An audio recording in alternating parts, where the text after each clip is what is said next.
Hello and welcome into episode 2 of the Versus Sports podcast, where we talk all things sports. My name is Matt, and alongside me today is Trey and Devin. Today we will recap the NBA playoffs, look ahead to the finals matchup, talk about Nick Saban and Jimbo Fisher drama, and lastly do an all-NBA current team draft. We would like to thank you all for joining in, and if you enjoy this episode, please make sure to like this video and hit that subscribe button to see all our future videos. We want to grow this podcast as much as possible, and your support helps us tremendously. Once again, if you have any comments or any suggestions, please just leave it down below in the comment section. We would greatly appreciate it. With that said, how are we doing today, fellas? Doing good. Excited. Yeah. Let's get it. Round 2. Yes, sir. Yes, sir. Well, as you can see, we are missing a vital piece of our Versus Sports podcast team today. Caleb is back home in Iowa, and we wanted to give him a shout-out, and we're just thankful that there won't be as much bias in this episode. Shout out to Noah. Congrats on graduation. Yeah, congrats, Noah.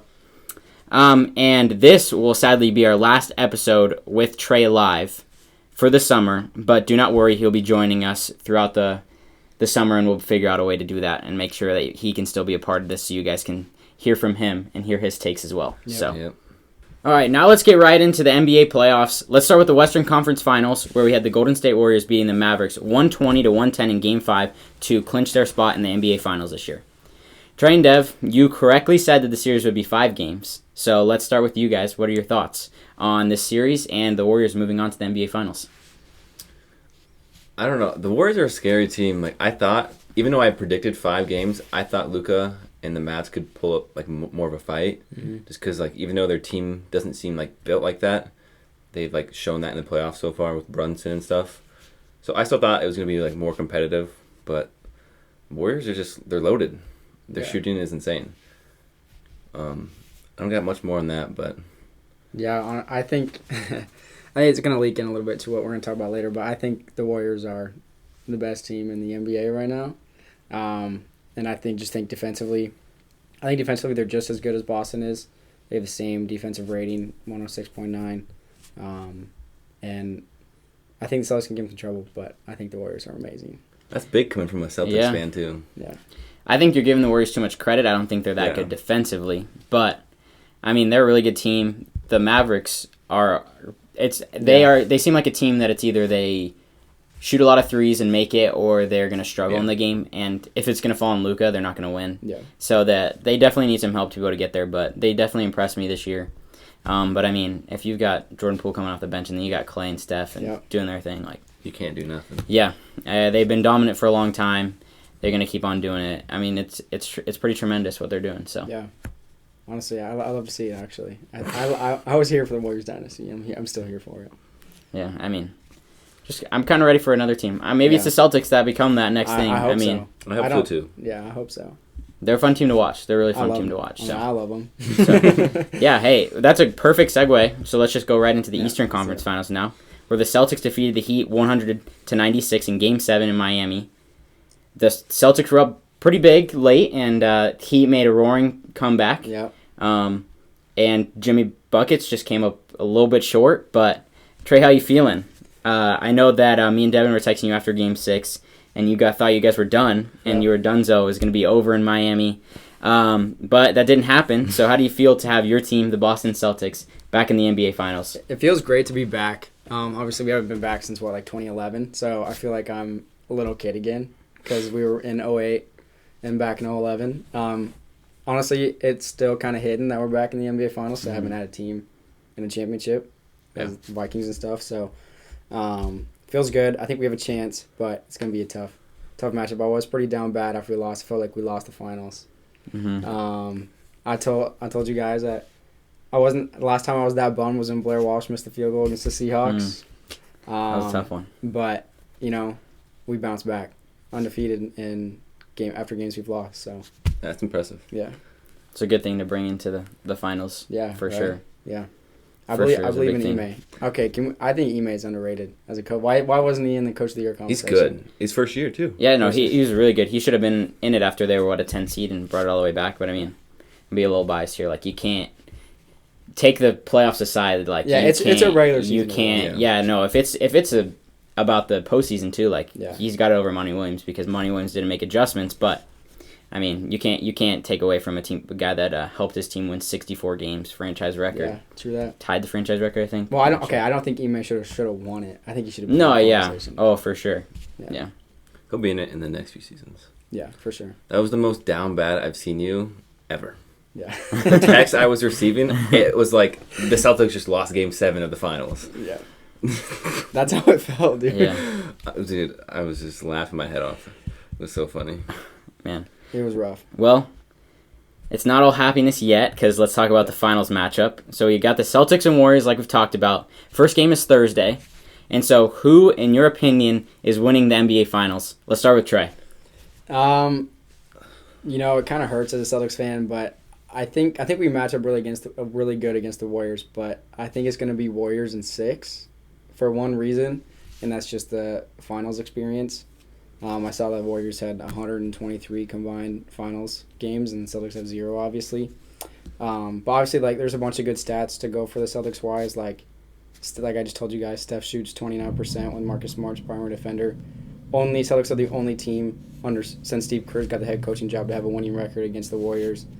But I think they have too much experience. And Celtics did not show up in a lot of key moments in that series and throughout the playoffs.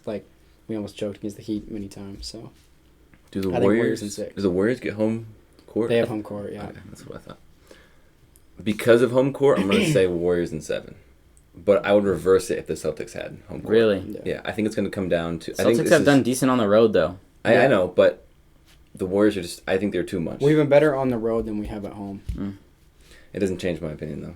I think this is, like you said, super evenly matched up already. Yeah. Especially defensively.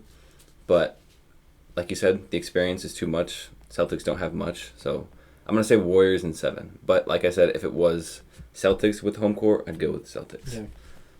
I love this matchup. I love too. it as a basketball fan. I love the matchup. Best offense against best defense. What else can you ask for? I want to see Marcus Smart, Steph Curry go at. I want to see him go at it. I want to see, will the Warriors be able to shoot lights out, or will the Celtics be able to stop that shooting? Yeah.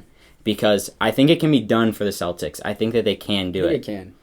But I just, to me, the Warriors have too many weapons. I've got the Warriors in 7 as well. I think that the Celtics will make it hard on them and run out of gas at the end. But the only way the Celtics can win the series is if we win Game 1 in San Francisco. I think I don't think you have to win Game 1, but if you split going back to Boston, that's huge. Yeah, I think so too.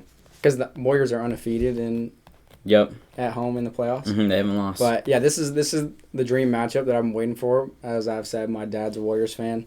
And I'm kind of a Warriors fan, so this is my dream finals matchup where if the Celtics lose, I'm not too bummed because it's the Warriors.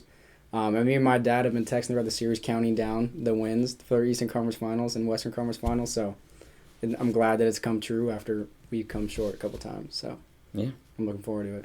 Yeah, it should be a great finals matchup. I'm excited. It's going to be a good one. Yeah. So you're telling me if the Celtics would have lost the series against the Heat, you would have been more upset than if they lose the finals. Yes. And I know it's weird, but they finally made it over the hump. Yeah, that's true. You know what I mean? True. And we're young.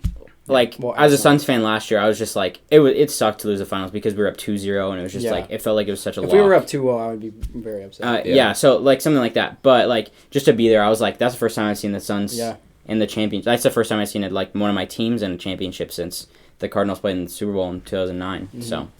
So yeah, I know what you're feeling. So it should be fun. It's gonna be a good one. And I'm just pleased after the turnaround that we had after being 18-21. So yeah. Trey's been calling this for a while. I have. He has. He's been telling me the whole season, watch out for the Celtics. I told him in January. Yep, I didn't believe you either. He said, no one did. I'm not going to lie, I was hating. No, yeah. Everybody thought I was being a homer. Yeah, definitely thought you were being a homer, but shout out to you for getting that right. Thank you. Energy's about to shift. Shout out Jalen Brown. Well, last episode, we asked you guys to leave a comment down below, and one of our viewers asked us to talk about the Nick Saban and Jimbo Fisher drama. For all of you who do not know what's going on there, Nick Saban pretty much insulted Jimbo Fisher, saying that he just paid his players to be able to have the best recruiting class because of the NIL deal now, and Jimbo came back saying that Nick Saban has always been a dirty recruiter just to ask people that have been around him, pretty much just taking shots back and forth at each other. I've never seen anything like this in college sports. Honestly, not even in any pro sports. So it's really crazy to think. But what are your guys' thoughts on this drama and just the NIL in college sports in general and in football, how it's kind of made everything kind of go crazy? Yeah. I don't know. I don't really have any big opinions on the topic. I think it's kind of dumb. I think Nick Saban taking a shot is dumb, but also I think Jimbo Fisher is kind of overreacting and being soft about the whole thing. So I don't know. I'm just in the middle. I don't really. I think the whole thing's kind of dumb, been blown out. But NIL, I think it's good that players are now getting paid and they can make money on their own image and stuff. But I think there definitely has to be some limits to it for sure because it has gone out of hand. Yeah, I love the drama between the two. I think it's hilarious. I don't think it would have been as bad if Saban didn't directly call out like Texas A&M. Yeah. Mm-hmm. But I loved Jimbo Fisher's response. I watched it like all over and over. It was just hilarious. As far as NIL, I don't have too much of an opinion. Kind of same as what you said, Trey. I think there is a limit that is being crossed that they need to like look at. But I think it's also good that players are getting paid because they deserve it. Mm-hmm. Yeah, I disagree with Devin just a little bit about the Jimbo Fisher. I mean, I think that Nick Saban shouldn't have directly called Jimbo Fisher out, but I think that Jimbo's being a baby about it. I think that this is the first time he's been a number one overall recruiting class. He's had a really good recruiting class before, but never to this caliber. Like, Alabama has always out-recruited him in every single thing he's done when he was at Florida State. He's been at Texas A&M. So I think that he's saying that. In one of his interviews that he said something about only one guy that came early has this NIL deal and stuff like that. And he said that for a reason, because all of them are still to come. Yeah. And so all those guys that are getting NIL deals are coming later now and are coming in the summer or the fall. And so I think that he's trying to make it seem like he's this great guy, and I think that it's a great thing that is happening with NIL because these players are able to make money off themselves, but it has turned into too much of the schools using it instead of just the players being able to go out and make money off of themselves. Like, brand for themselves is what I think should happen. They can make deals with businesses. Like, I know Jaden Daniels made a deal with Venetia's when he was still at ASU, with a pizza joint that's here. Like, that's something that I think that is great that comes out of it. Mm-hmm. But I think that in the NIL, if they continue how they're doing, it's just going to be Alabama, Ohio State, Georgia, Clemson every single year, which people are already sick of, and it's going to be worse. USC is going to be up there now, so, I mean, kind of a new name for some people, but, I mean, it's been around forever. Like, teams like Texas, like, they'll Texas A&M, those will be the top teams, and any team that is like a mid-major, like, not even a mid-major, like a mid-Power 5 team, like an Iowa University, an Arizona State University, a Wake Forest, like teams like that.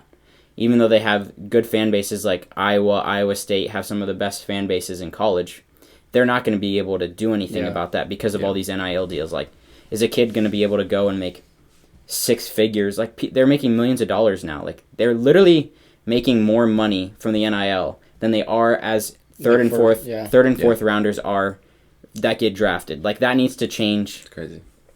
Needs to change. And I think that just the topic as a whole, I think that it's just two guys that are just babies, in my opinion. Like, Nick Saban doesn't get his recruiting class the way that he wants to and makes this whole deal. So, well, we wanted to end this episode with a fun little twist, and we are going to have each of us draft our all-NBA current team.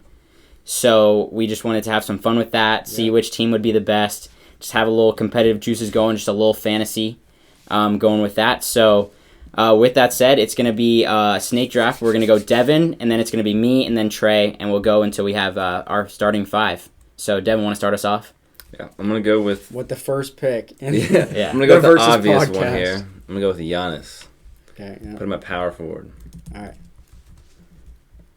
You going to spell that? Yeah. I'm going to leave it at 8. All right. This might come to some surprise to people. I mean, not really. But I'm going to take Steph. Dang it. I'm going to take Steph, man. That's who I'm going to take. That's who I was going to go with. Yeah, so I'm gonna take Steph. That's going to be my pick. So, Trey, you're up with 2 picks. 2 picks. Ooh. Okay. I'm actually really upset about that Steph thing. Sorry, man. I'll go with Kevin Durant. And I'm going to put him at the 4. Okay. I think he's too good offensively. Yeah. Yeah. You got one more? Oh, yeah, shoot. I got one more. All right. Let's see. Dang, back-to-back's kind of tough. All right. Little bit of a homer here, but if I don't take him now, I'm not going to get him. I'm going Jason Tatum. Oh, wow. Just because if I don't take him now, I want him on my team. There's that bias. I just want him on my team. No, that's okay. It's like yeah. It's fine with me. All right. I'm going to take the Joker. Give me pick and pop with Steph Curry and Nikola Jokic all day. Love it. Give me that. So I'm going to take the Joker. Okay. I'm kind of at a disadvantage here. Second pick. You both get like two. Yeah. Two. It's I whatever. get 2 picks now. Dude, Yeah, you got 2 picks. I like the Okay, team the okay. best, though. Dude. I'm going to go with Embiid with my second pick. Wow, you're going big. I am. And then I'm going to go with Luka as the point guard. Okay. Yeah, those are my 2 picks. Wow. Did we forget who LeBron James is? Did we forget? No. Mm. No, we didn't forget who he is. I mean, second best player of all time. So Yeah, I would take he is. I'll take LeBron James on my team. That's who I'll take. All right. You were going to tell me that my third pick would be LeBron James. That'd be crazy. Yeah. To think about that, if you'd have told me that a year or two ago, I'd be like, no, yeah, you're you'd crazy. That's insane. Yeah. So, Yeah, I might have fumbled there. I'm not going to lie. I wanted Luka really bad. dude, he's the next LeBron James. That's what everyone's saying. It's a good pick. Sorry. I'm happy with it because it gave me LeBron. Because if not, I was going to have to take Luka, and I was going to have, Steph and Luka. I'm like, that's not really going to work out together. But so, thank you. I appreciate that. Mm-hmm. It's very nice of you. All Trey, right. you got 2. My third round pick, I'm going John Morant at the point guard. Okay. And then if you guys allow this, I know it's slightly out of position. I don't know if you guys would call it out of position. I'm going to try and run Kawhi at the 2. That's fine with me. Yeah. I don't care. All right. Like that. So I'm just going defense, honestly. Yeah, you're I mean, going to have a Morant's good not, defensive team. Yeah. Mine's a little offensive. Yeah. I'm going to keep it. I would like to say he's a two-way player, but he's mostly offensive. He plays for my Phoenix Suns. Give me D-Book. That's That hurts. a good pick. I thought about it. I know. I was either he's going to take Kawhi or I'm going to take whoever he doesn't. Yeah. I was going to put Kawhi at the 2, so. Yeah, okay, dope. All right. I need some quick guys here because I feel like everyone on my team is kind of slow. I want to Booker really bad, but I'm going to go with... Oh, I get 2 picks. Right? You get 2 picks. Oh, dang. Okay. Okay, I'm going to go with...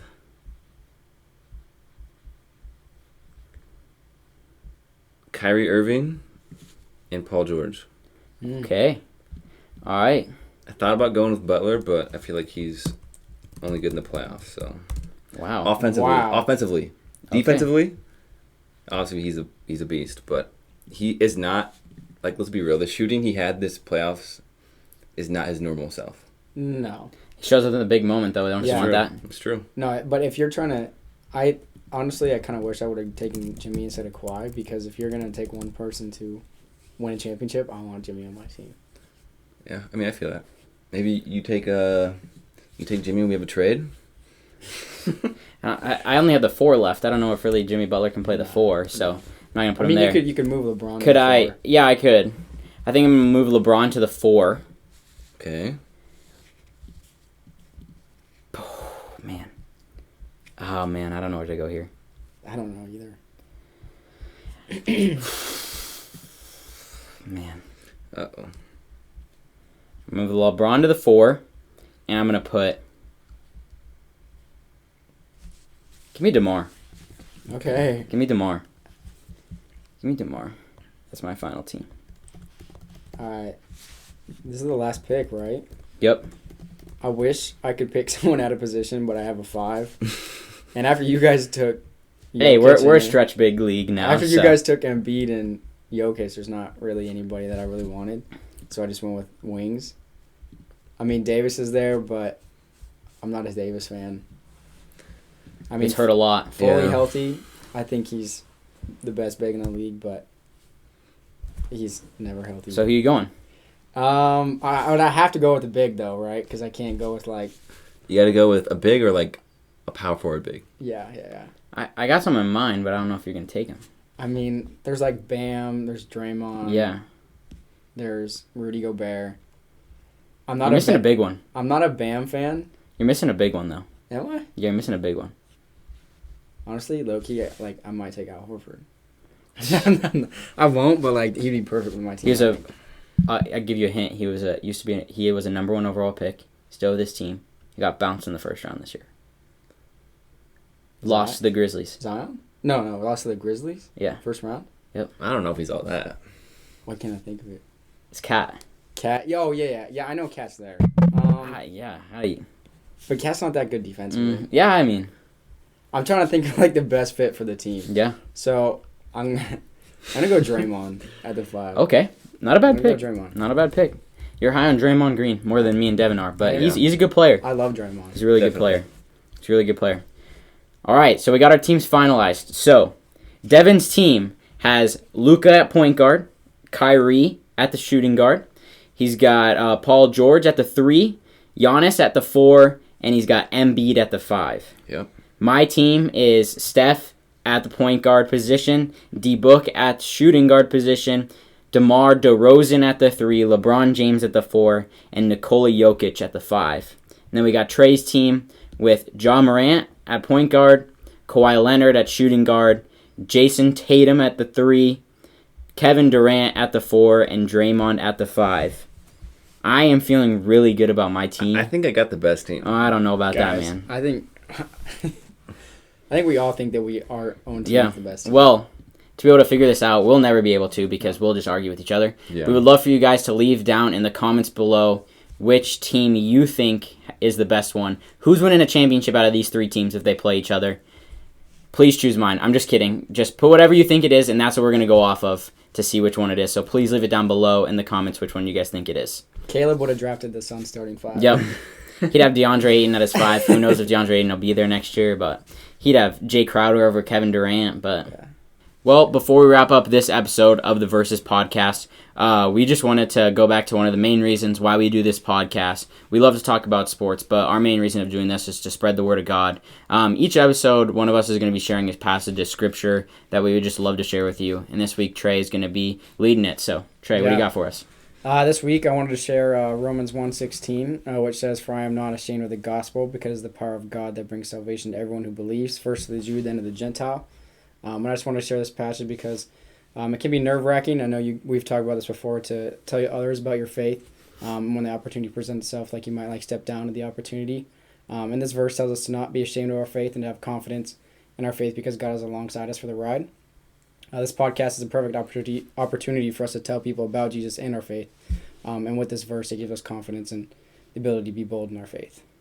Yeah, that's great. We love what we are able to do here, and we just want to just continue to grow this because of this platform that we believe that God has put on our hearts to share this and to be able to have a good time with it. So with all that said, we just want to thank you guys again for tuning into this episode of the Versus Podcast. Please remember to like this video and subscribe to our channel, and remember to leave a comment down below for the best drafted team. So we would greatly appreciate that. And we just wanted to say thank you so much, and we'll see you all in the next one. Peace.